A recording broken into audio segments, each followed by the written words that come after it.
the Bible is not just a story of human history. It's a story of God's covenant journey with humanity.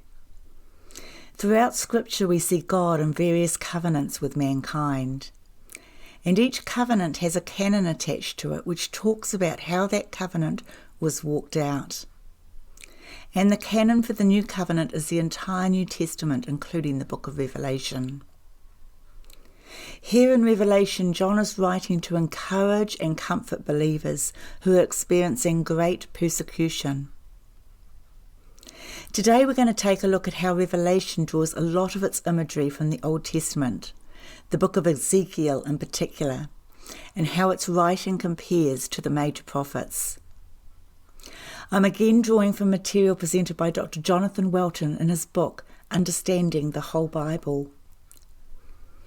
Now, the book of Revelation is an extremely Hebraic book, and it draws heavily from the Old Testament.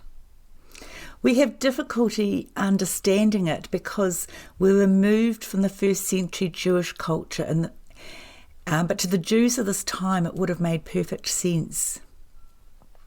Only as we go back and attempt to read it from their cultural and Hebraic perspective, and the book of Revelation's connection to the rest of the New Covenant canon, will we begin to properly understand it.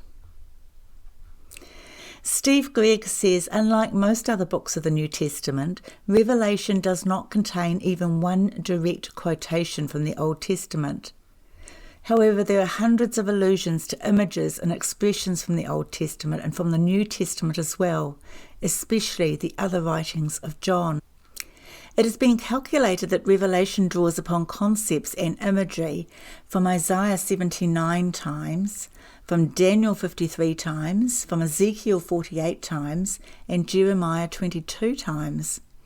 It draws from the concepts and imagery from Zechariah 15 times, from Amos 9 times, and Joel 8 times, and also from Psalms 43 times and Exodus 27 times. It's really interesting to note that in Revelation, the Apostle John, the writer of Revelation, was paralleling very closely the book of Ezekiel. He used the imagery of Ezekiel as well as of Jeremiah and Isaiah, who all prophesied immediately prior to the destruction of Jerusalem by the Babylonians in 586 BC. In the notes associated with this message, you can find this table to see the parallels between Revelation and Ezekiel. For example, the throne vision in Revelation 4 closely parallels Ezekiel 1. Revelation 5 parallels Ezekiel's chapter 2 and 3, and so on, with the river of life in Revelation 22 paralleling Ezekiel 47. Revelation has been called a rebirth of images, since it takes imagery familiar to the Old Testament passages and applies them to another situation. The first century readers would have understood this parallel. We tend to miss it because we're not so well versed in the Old Testament. But for the first century Jews, they would have got it. Just as Ezekiel, Isaiah and Jeremiah all prophesied immediately prior to the destruction of Jerusalem by the Babylonians, John is prophesying immediately prior to the destruction of Jerusalem. The only difference was the destroyer, Rome in AD 70 instead of the Babylonians.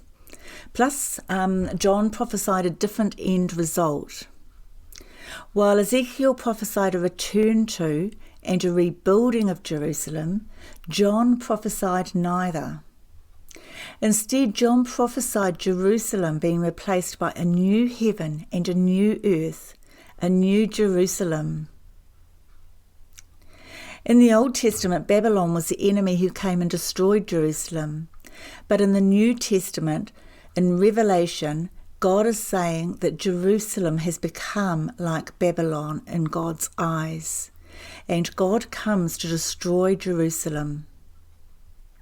Now, this sounds very harsh to our Western ears, but language like this by God to describe Jerusalem is not uncommon in the Old Testament when she was unfaithful. Interestingly, it's a historical fact that the destruction of Jerusalem in 586 BC and the destruction of Jerusalem in the temple in AD 70 both happened on the same day in the Jewish calendar, the 9th day of Av. Maybe a coincidence, but I'd venture to suggest that such close parallels in these two dates and the close parallel with Ezekiel's prophecy are added confirmation that these two prophecies contain the same concept. By using the same structure and imagery as the prophets, and by drawing from Isaiah, from Ezekiel, from Jeremiah, John painted a clear comparison between what had happened before to the nation of Israel when it rebelled and worshipped idols instead of the one true God, and what was about to happen to unbelieving Israel just as Jesus had prophesied.